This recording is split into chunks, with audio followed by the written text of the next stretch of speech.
Hey, it's Soul. It's Monday, and that means time for your reminders of what's going down this coming week in Warcraft. Hit the like button, subscribe for more WoW videos, and we begin with a hotfix that you might have missed.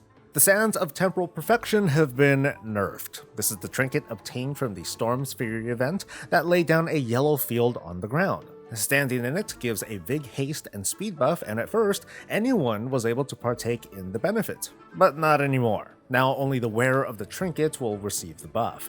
This should come as no surprise, as this trinket was really powerful, but it also became kind of a raid affix that had a kiss curse mechanic to it.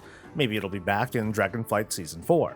Love is still in the air for another week, giving players a few more tries to get that coveted Heartbreaker mount. It's no joke that the first drop of the day does have a greatly increased chance of producing the mount, except for me. It'll never drop, and Blizz needs to fix their game. 8 weeks have passed since the start of Dragonflight Season 1, and we're entering a new phase where, basically the WoW team stops caring. Cross-realm mythic is becoming a thing this week, the valor and conquest caps are being lifted. So now's the time for alts and latecomers to season content to dive in and beg for the veteran characters to let them into groups. This also happens to be the 4th week of us having the creation catalyst, so in theory, a freshly leveled character can obtain 5 pieces of crafted gear, and slam enough Mythic Plus dungeons to have maybe a few item level 405s, gear upgraded through Valor, and 4 pieces of tier.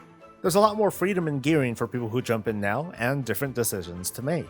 For example, with crafted gear, your best bets would be to invest into an elemental lariat neck, 1 crafted ring, perhaps an engineering wrist for the stats, and then a weapon. This will give you a good starting stat, and in most cases, it won't interfere with other gearing options during the season. In other events, the PvP brawl is classic Ashran, the endless battleground that you hope is in your favor when you jump in.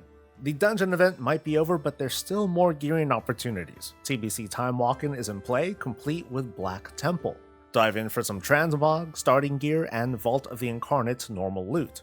And over in Mythic Plus World, the affixes are Tyrannical, Bolstering, and Volcanic, which should make this a pretty good push week. Bolstering will keep you on your toes, but won't be too difficult to handle. Tyrannical Volcanic is far more manageable than the previous Tyrannical week, which had Quaking. I think it's important to remind folks where we're at on the Dragonflight roadmap. We're around here, a few weeks into 10.0.5, and some estimates point to roughly the end of March for the launch of the 10.07 patch, with 10.1 and Season 2 of Dragonflight to start in late May. So I'll reiterate, we're only roughly halfway through Season 1. Yet I've observed at least a few commenters out there ready to write off a 2-year expansion when we're only about 2 months in. There's plenty of things to nitpick about Dragonflight so far, but one thing that I want to keep reminding people is that compared to just about every previous expansion, not just the last few, the team has been more responsive to feedback than they ever have been.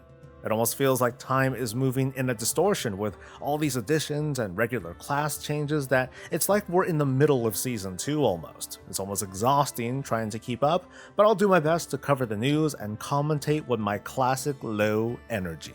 Please join me live on Twitch, I promise you that I'm decent company. Like this video if it's helpful, subscribe for more, and I'll catch you later. Until next time folks, stay safe, stay healthy, and stay breezy. You start in town, get up on the weeklies, then you head down. Check and notice, but there aren't any. Then you do a circle around the aisles, helping dragons for a while. Do a hunt, cook soup and some bounties. Queuing for some dungeons, stopping invasions, helping the dragon nations. But in the end, you're just a gamer, you're just trying to get the big reputation. Big reputation. Ooh, you and me were farming big reputations. That's the thing we're really trying to do.